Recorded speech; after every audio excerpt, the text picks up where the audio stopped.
You're traveling through another dimension. A dimension not only of sight and sound, but of mind. A journey into a wondrous land whose boundaries are those of imagination. Your next stop, the Twilight Zone.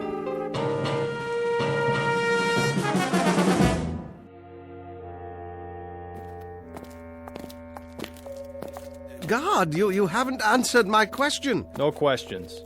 But it's a simple one, a very simple one. Where are you taking me? You'll find out. You come before dawn with no arrest warrant? We don't need a warrant. But of course you do. Not for a hearing. Oh, is that what this is about, an investigative hearing? At such an hour? Chancellor's orders. You mean the Chancellor himself wants to see me? Why on earth? Inside. Is this the Chancellor's office? Inside.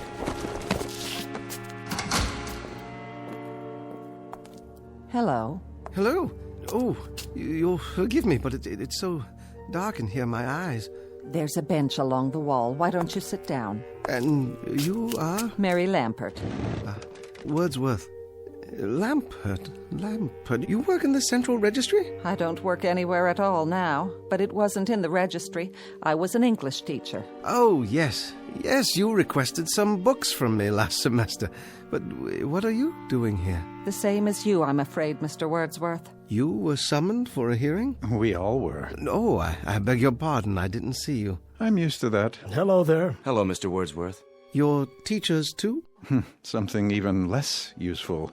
A poet. A published poet? A few small press volumes. Oh, we have a lot of those in the stacks. Quite a number, actually. Your name? John Brodsky. Yes, let me see. The Fire Inside and Other Poems? You're the only person outside of a few friends who's ever heard of it. Oh, no, you were very well reviewed. The Mid-Atlantic Prize, wasn't it? It was, but they don't exist anymore. And the rest of you, I don't mean to be rude. After a certain age, well, the eyes just don't adjust very quickly, even with glasses. Jack Cameron. I taught philosophy at the university. How do you do? John Alpert, from the theology department. Another lost cause. Oh, no, don't say that. Vital subjects all in a liberal arts education. I'm sure you're here for some sort of a reassignment. Put out to pasture is more like it. They're closing the humanities wing. Are you sure? It's already done. The Chancellor signed it into law yesterday. To be replaced by what? Business law, medicine, computer sciences, perhaps. Something more practical. The word is they're not going to use human teachers at all anymore. I see. And what of books? They'll be obsolete too, what with the standardized software. In other words, will all be obsolete? That's the handwriting on the wall. But that's absurd. Well, what will they do with us? Pay us not to work? I think they have in mind something a bit more efficient. Such as?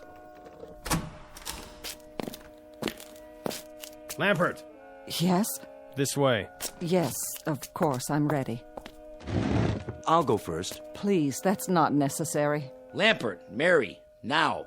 Now, wait a minute. Where are you taking her? Goodbye, Mr. Brodsky, Mr. Cameron, Mr. Alpert, and you, Mr. Wordsworth. I've enjoyed meeting you, however briefly. Well, we'll talk more later. When will I see you? Why, on television, perhaps.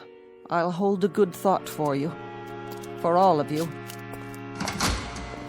Wait! Where are you taking her?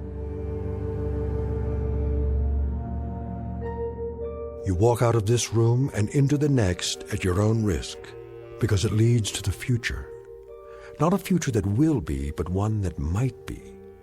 This is not a new world, brave or otherwise. It is simply an extension of what began in the old one.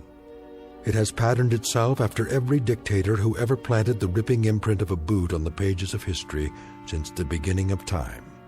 It has refinements, technological advances, and a more sophisticated approach to the destruction of human freedom. But like every one of the superstates that preceded it, it has one iron rule. Reason is an enemy and truth is a menace. This is Mr. Romney Wordsworth in his last 48 hours on Earth. He is a citizen of the state, but will soon have to be eliminated because he is built out of flesh and because he has a mind. Mr. Romney Wordsworth, who very shortly will draw his last breath in the Twilight Zone. And now, The Twilight Zone, and our story, The Obsolete Man, starring Jason Alexander, with Stacy Keach as your narrator. Who's next? Wordsworth, Romney.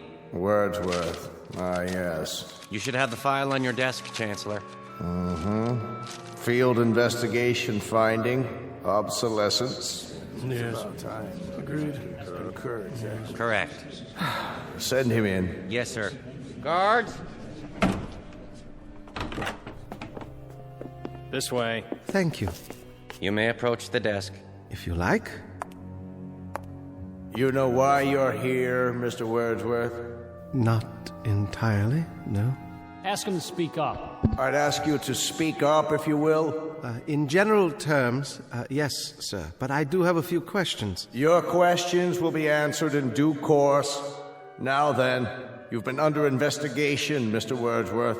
I have? For the mandatory period of 1 year and 11 months. I was never notified of any investigation. Notification is not required under the new edicts. Really? I have the results before me. The determination is that you're obsolete.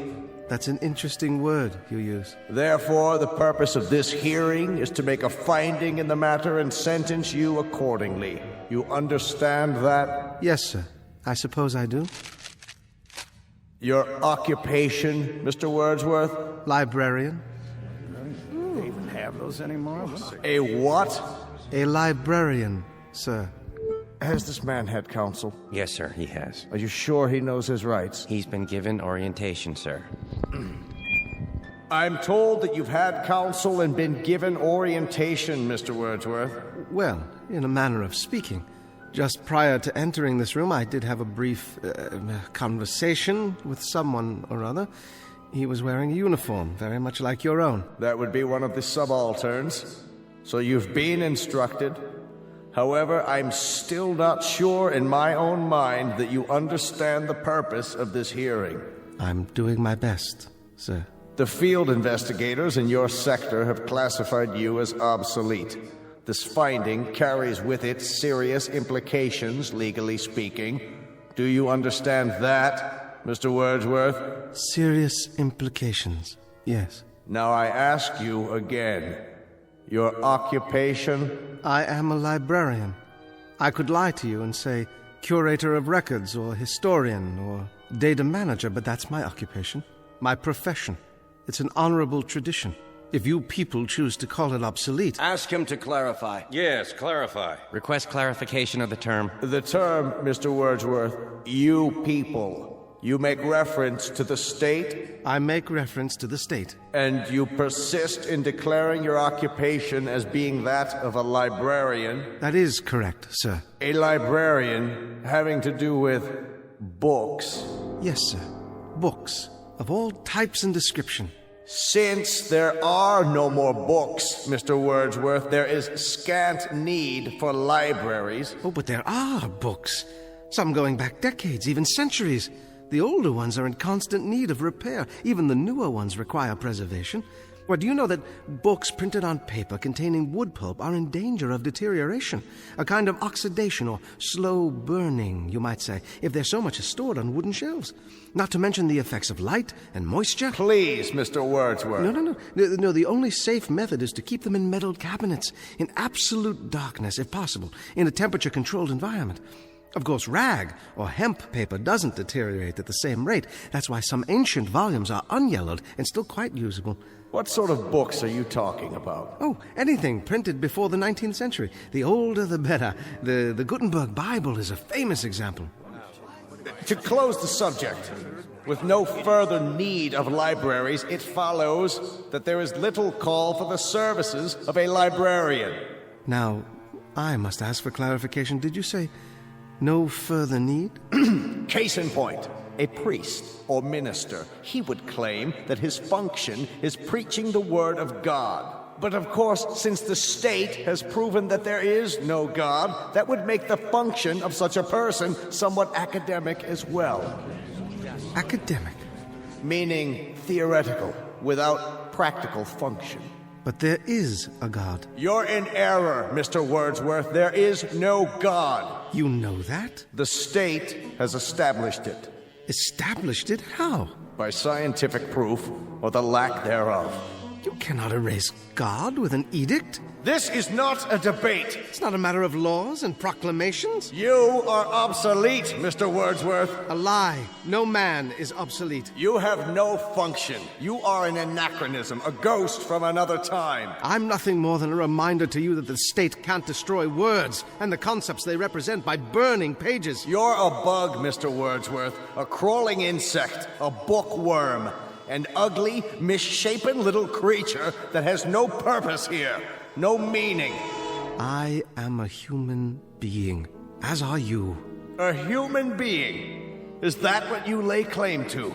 You're a librarian, Mr. Wordsworth. You're a dealer in books that no one reads, and 2-cent fines and pamphlets enclosed stacks in the musty insides of a language factory that spews out meaningless words on an obscure assembly line called the printing press, whose time has long passed. Words, Mr. Wordsworth, that have no substance and no dimension. Like air, like the wind, like a vacuum that you make believe has an existence by scribbling index numbers on little cards. I don't care what you say. Don't approach the bench until you're told to. And I tell you I don't care. I'm a human being. I exist. And if I speak one thought aloud or in writing, that thought lives even after I'm shoveled into a grave. This I know beyond the shadow of a doubt. Delusions, Mr. Wordsworth. Delusions that you inject into your veins using a needle filled with printer's ink. The narcotic you call literature. The Bible, poetry, essays, all of it. Just an opiate to make you think you have strength when you have no strength at all. You're unfit. You have nothing but spindly limbs and a dream, and the state has no use for your kind. You waste our time, Mr. Wordsworth, and you're not worth the waste. I agree. Let's end this. Now then. You've made your point. Instruct him. Romney Wordsworth, you will return to detention. Is that where I was? What a polite euphemism. Cell is more like it. To await the finding of this board. Very well. This way. One more question. What happened to Miss Lampert? Who? The school teacher. Her case has been decided. The result will be on this evening's telecast. I'm sure it will be, but I'm asking you, what was your decision? Take him away.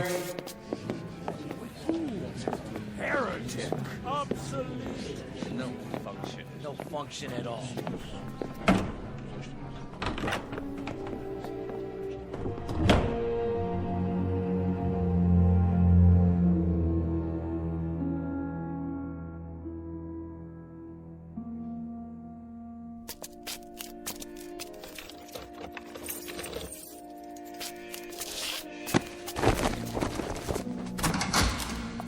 Mr. Wordsworth, how did your hearing go?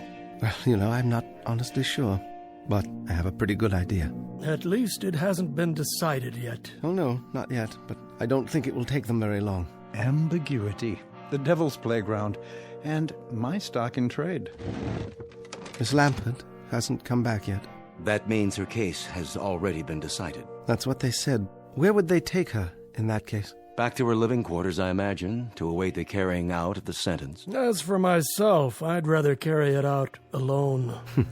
Not thinking about hemlock, are you? Don't tell me you are. That's not what they use nowadays. Too hard to measure the dosage. Get me a bottle of good scotch. I'd like to go out on a bender. Just give me a pen and paper. But they'd only burn it. Not if it's televised. I can recite to the camera. A public reading at last. Some of it has to get through before they cut off the sound. They can't cut it off. It's an official edict. The equivalent of the condemned man's last words. No matter what those words are? Oh, they'll denounce the statement as soon as it hits the airwaves. But until then, for one shining, glorious moment, I'll have an audience. And someone somewhere may hear my words and understand. Gentlemen, you're dooming yourselves. As if you believe in the superiority of the system, in its right to exist at all. But it does. with or without moral justification. Do not go gentle into that good night, Dylan Thomas? but rage against the dying of the light. We can rage all we like. No one's going to hear it. No? Think about it. What are you driving at? I wonder if they've reached a decision yet.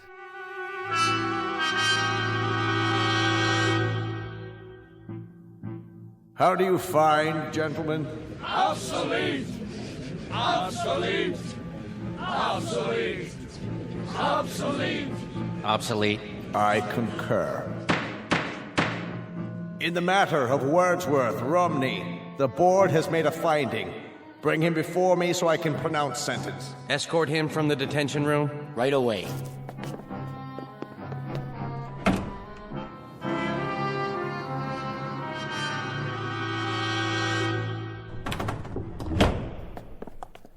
Approach the desk, Citizen Wordsworth. Yes, sir? In the matter of your finding, the board declares you obsolete. Your rights are as follows. A comment, Chancellor. The lights, it's my eyes. Can some of the lights be directed at the desk so that I can see who I'm addressing? Your rights are as follows, Mr. Wordsworth. You are to be liquidated within a period of 48 hours.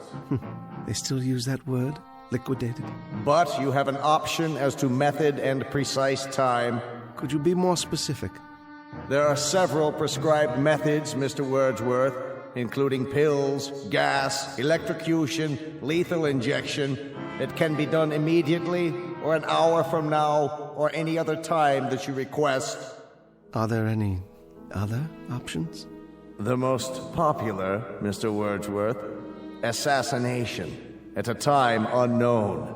This way, the subject is not aware of either the method or the time. Psychologically, it is somewhat easier.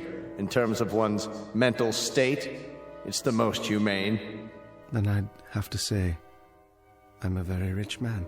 Louder, please, and step into the light. I was merely saying, I'm a rich man. I have such a luxury of choices. A few lines come to mind, perhaps you'll indulge me. Cowards die many times before their deaths. The valiant never taste of death but once. Of all the wonders that I have yet heard, it seems to me most strange that men should fear, seeing that death, a necessary end, will come when it will come. That's from Shakespeare, Julius Caesar. So, since you've given me the luxury of choice, I choose the following. To be given an assassin whom I will tell the method of execution. I don't understand. What does he mean? He will tell? Surely he can't be saying. Mr. Wordsworth, please clarify the nature of the request. You will assign me an assassin, Chancellor, just as you stipulated. But only he and I will know the way in which I am to die. I take it that's acceptable? That will be acceptable, Mr. Wordsworth, so long as your sentence is accomplished within the 48-hour period required by law. And one final request, Chancellor. What's that? I should like to die with an audience. I would like my death to be televised. That, too, can be arranged, Mr. Wordsworth. Thank you. It's not infrequently that we televise executions. It has an educative effect on the population. I have no doubt. Now, as to the time of the liquidation, Mr. Wordsworth? Midnight, tomorrow. And the place? In my room. Gentlemen? Agreed, Mr. Wordsworth. We will choose your liquidator and send him over to you, and he will be duty-bound, just as you prescribed, not to divulge the method you've decided upon. Done. Thank you, Chancellor. Whoever said the state doesn't have a heart?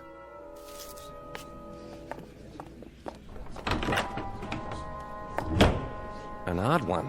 Yes, indeed. And with some very bizarre requests. Bizarre, but to our advantage.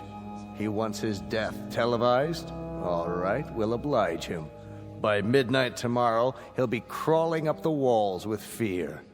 And we'll televise every moment of it.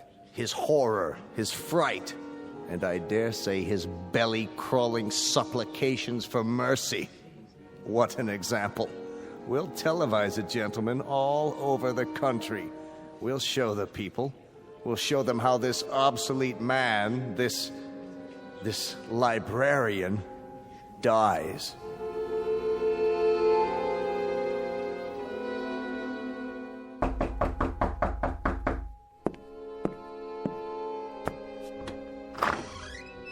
Yes? Wordsworth Romney? I am. I'm here to install a television camera. Oh, yes. Come in. Come in. Bring the equipment in, please, guard. Then wait outside. Yes, sir. I'll call you when I'm finished. Very good, sir. I'll be in the hall. Forgive the close quarters. A librarian can't afford more than a studio apartment these days. Librarian, sir? Never mind. Would you care for some tea? No, thanks. I'm on a schedule. Oh, of course, yes. Other installations. Alpert, is that one? How about Cameron? And the other, what was his name? Brodsky, the poet. I don't know. The guard has the manifest. Oh, yes, I see. Is this all the equipment you need? It's not very much. It doesn't need to be. It's miniaturized. See, all I do is mount this lens on the wall in the corner, and that's it. As long as it gets a wide angle of the whole room.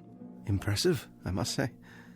And what about sound? Sir? There'll be a microphone, won't there? Built right in. Full frequency. Broadcast quality. Splendid. Well, don't let me get in your way. Do whatever you have to do. Good idea. Not a lot of time left. Oh, a couple of hours more? I mean, you probably want some time to yourself for whatever. Yes. I'll be out of here in 20 minutes. Wonderful. I mean, very professional of you. Do you happen to know what happened to the school teacher? School teacher? A friend of yours? Not really. I hardly knew her. Not on my list. Oh. You ought to turn on the TV. That'll tell you. Why didn't I think of that? You know, I spend every evening reading. These things are your books, huh? You mean you haven't seen any before? I remember when I was a kid. They had pictures in them. Oh, they have much more than that. And with my collection grown so large, there hasn't been time for television in years. Even the state broadcasts? The state broadcast? Oh, you mean the Chancellor's speeches and so forth. And on the domestic front, the economy is on an upswing. With unemployment virtually nil, corporations are tightening their belts in preparation for higher productivity next quarter when the trade deficit reaches zero. The government is purging thousands of obsolete personnel with tens of thousands to go before year's end. Did he say tens of thousands? One example is Miss Mary Lamport, who was terminated early this evening. For those who missed the live broadcast, here is her final statement. I'd like to quote Saint Exupery. What is essential is invisible to the eye. And it was a Welshman named Dylan Thomas who wrote of the force that through the green fuse drives. Well, I've spent my best years nurturing that life force, helping it break through the concrete and steel that seal us away. And I now know that there is no force in the universe that can crush. That's the drugs kicking in. Drugs? Her choice. She wanted to go out painless. They gave her an injection. Sure kept talking for a while, though, didn't she? All those words. She almost made it. Made what? I've seen enough. Go on with your work. I don't mean to distract you. All done? Surely not. There. Go ahead. Turn your TV back on. See? There's you. There's me. You're right. Isn't that amazing? Sharp and clear for all the world to see. Fiber optics. Some picture, huh? Yes. I don't know how to thank you. What's the cost? No charge. A tip, then. Consider it a kind of bonus. One of my books, perhaps. No, thanks. You can take your pick. Any one at all. They'll only be burned afterwards. I don't have time to read. Thanks anyway. Guard. Trouble? No trouble. I'm finished is all. Let's go. Take it easy, Mr. Wordsworth. Don't fight it, okay? I'll do my best. It'll be easier that way. Well, now then. Nothing left to do but wait. 1 hour and 15 minutes. I'll set the clock, then lie down, and wait. It won't be long now.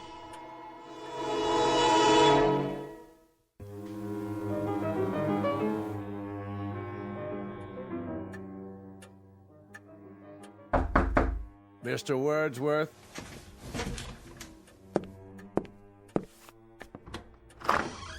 Come in, Chancellor. So, this is how a librarian lives. Have a seat, please. I'm sorry there's only the one chair, but with so many books. Thank you for coming. Very irregular, Mr. Wordsworth. Is it? Highly irregular. That you came at all? Do you know why I came? Do you? I invited you. By all means, you invited me. But why would I honor such an invitation? A cryptic note from a condemned man asking me to visit him during the last hour of his life. Not normal, I take it? Hardly the norm, Mr. Wordsworth. Hardly what I'm accustomed to. And somewhat suspect, too. How do I know I wasn't invited here for a last pitiful gesture of vengeance on the part of the condemned? Vengeance? After all, I'm more or less responsible for the finding in your case. Your demise in less than an hour. 45 minutes, actually. It can be attributed, at least in part, to my decision. Nonetheless, that was the finding. Do you mind if I smoke? No, not at all. You're my guest. I'll tell you why I came, Mr. Wordsworth. Please. Perhaps to prove something to you. And that is? To prove to you that the state has no fears. None at all. Well, you'll forgive me, Chancellor, but that has the elements of a joke. How so? Well, you come here to my room to prove that the state isn't afraid of me. What an incredible burden that must be, to prove that an obsolete librarian could have any effect at all on the state. I'll tell you why you came, though. I'll tell you the reason that you won't even admit to yourself. And what might that be? I don't fit your formula. Somewhere along the line, there's been a deviation from the norm. Your state has everything categorized, filed, and tagged. You are strength. People like me represent weakness. You control and order and dictate. My kind merely follows and obeys. But something's gone wrong. I don't fit, do I? Oh, you fit, Mr. Wordsworth. In a few moments, you'll be cringing and pleading just like they all do. Yes, indeed, you fit. You've got a miserable, worthless little life, but you've also got an instinct for survival. And very soon now, when you know that life is slipping away, when your survival is just a question of minutes, we'll see which is stronger, the state or the librarian. All the country will see. Yes, they will. I take it you've had a discussion with whoever is assigned to your liquidation. Whomever. What? Whom, object of the preposition. Midnight, isn't it? A mere 40 minutes from now. That's the camera lens up there on the wall. See it? They brought that in earlier this evening. Very efficient. One man set it up in less than 10 minutes. We're being televised now. That's not unusual. In the mass executions last year, we televised around the clock. 1,300 people were put to death in 6 hours. You never learn, do you? History teaches you nothing. Quite the contrary. It teaches us a great deal. Our predecessors, Mr. Wordsworth, had the beginnings of the right idea. Hitler. Of course, Hitler. Stalin. Him too. But in contrast with popular opinion, their error was not of excess. It was simply that they did not go far enough. Too many undesirables were left around, and undesirables eventually form a core of resistance. Old people, for example, clutch at the past and won't accept the new. The sick, the maimed and deformed, they fasten themselves on the healthy body and damage it. So, we eliminate them. Just like that. Or people like yourself. They can perform no function for the state, so we do away with them. Only makes sense. What a charming room, Mr. Wordsworth. Small, but functional. Lived here long. For over 20 years. I built the bookcases myself. So I understand. That, incidentally, has kept you alive, that particular talent. carpentry is a skill, and the state provides considerable leeway for workers who possess certain skills. This chair, for example. You made it. I would have made more furniture, but there wasn't enough space with the books. Unfortunately, you went as far as you could go, which was insufficient. So in a little while, it will be the end of a rather fruitless life as Mr. Romney Wordsworth goes to his own private nirvana. That's what they call it in your books, isn't it? In some books. You're not facing the camera, Mr. Wordsworth. You're cheating the audience. They'll want to see how you die. Sorry? Please, Mr. Wordsworth, show the lens your best side. And don't stifle your emotions. If you feel like crying, go ahead and cry. Or if you want to plead, why don't you do so? Let it all out. Perhaps a high state official might take pity on you. You'd appreciate that, wouldn't you? A little chest-thumping, hand-wringing, some moaning, sobbing histrionics. Suit yourself. Unfortunately, I don't have the time to be enthralled when they do come. I have another appointment this evening. Chancellor. Make it brief, Mr. Wordsworth. You have plenty of time. Smoke as many more of your cigarettes as time allows.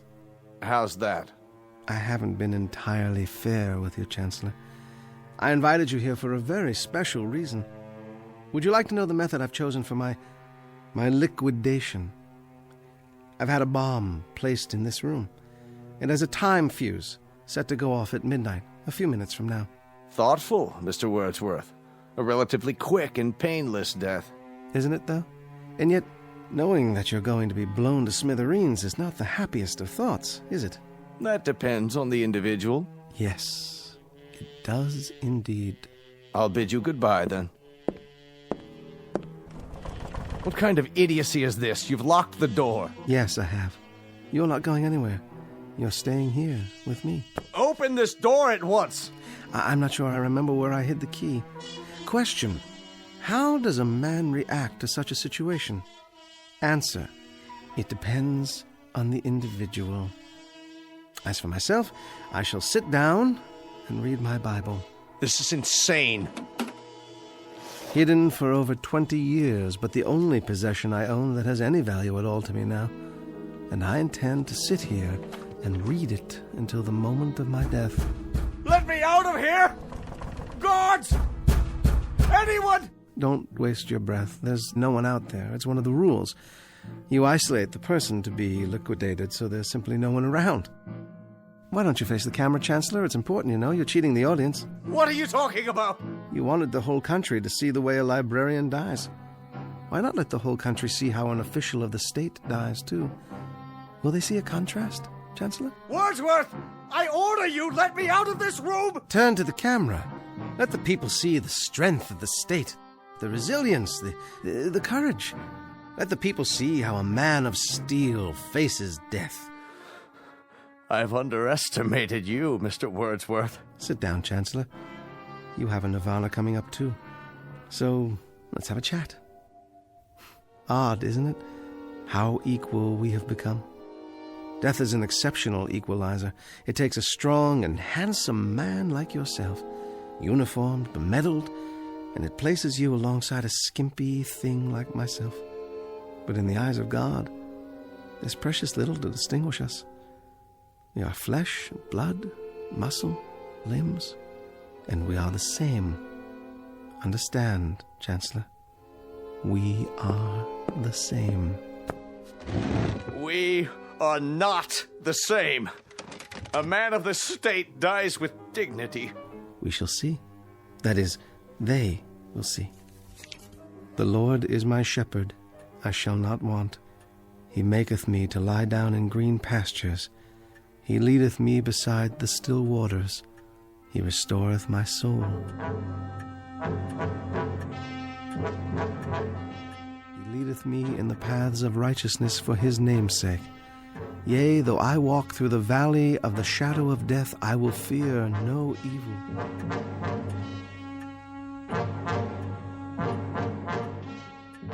Thou art with me. Thy rod and thy staff, they comfort me. Thou preparest a table for me in the presence of mine enemies. Thou anointest my head with oil. My cup runneth over. Surely goodness and mercy shall follow me all the days of my life, and I will dwell in the house of the Lord forever. Please! Please! There's only 1 minute left! Let me out! In the name of God, let me out! Yes, Chancellor. In the name of God, I will let you out. Here's the key. Goodbye, Chancellor.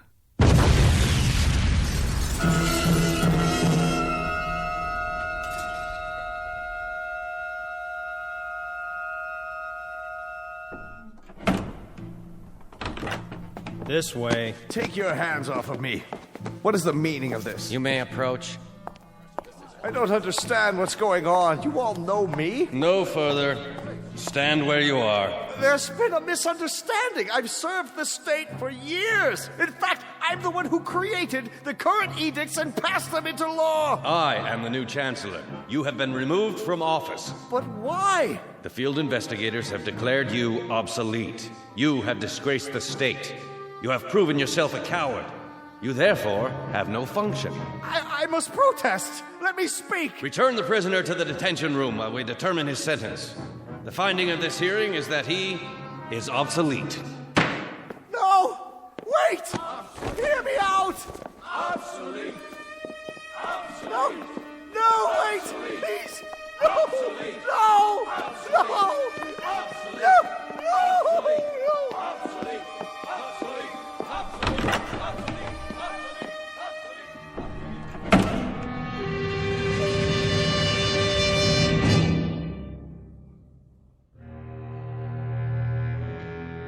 The time is the future. Not a future that will be, but one that might be.